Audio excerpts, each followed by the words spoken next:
Hi, I'm Kurt. I'm a personal and executive coach at newbie.com, and I specialize in scientifically proven techniques to helping achieve more success and happiness in life. Today I'm going to be talking about how to teach family and parenting techniques.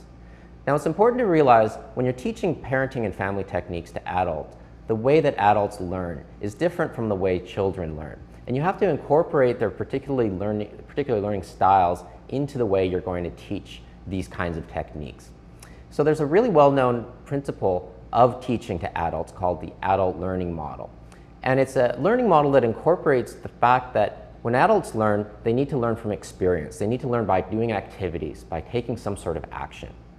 So the adult learning model is a four-step process. The first step is to explain the principle. So you would, in front of the group of people that you're teaching, give an explanation for what the underlying theory is behind what you're about to tell them, why it's important, etc.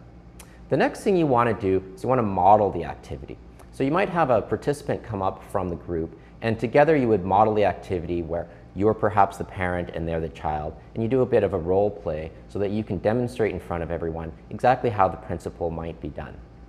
The third thing you want to do is the interactive component, and this is where you get people who you're doing the teaching to actually form up and practice themselves what they've previously seen you model in front of them. And the final thing that you want to do is put everyone together after they've done this and let them share their experiences, let them talk about it, so that you get feedback from everyone about how well it worked, what worked for them, what didn't work for them, ways you could improve on the technique, etc. So I'm going to give you an example of how you might do this in the context of teaching family and parenting techniques. Let's say, for example, you wanted to teach how to provide proper praise to children. Now, it turns out when you're providing proper praise to children, a very good principle is that you want to be very specific in your praise, and you want to praise the process, the actual activity that the child did, rather than praise the person. You don't want to say, good boy. You want to say, good job. It was really good the way you did that particular thing. So when you're doing this in a context of adult learning, what you might do is you would start off with that explanation for the tool or the technique that you want to praise the person and give detailed explanation.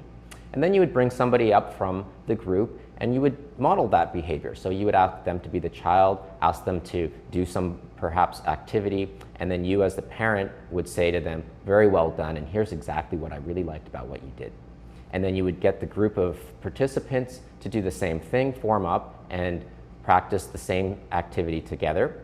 And then you would get everybody together at the end of the exercise and ask them to go over what it was that they really liked about the activity, what they found valuable, etc. And if you do that for all the tools and all the activities that you want to teach in your adult learning education, you're going to find it's a really great way for people to really learn and deeply integrate the process. And it's going to be a great way for them to bring it back to their own kids and teach it to them. So I hope that helps, and best of luck.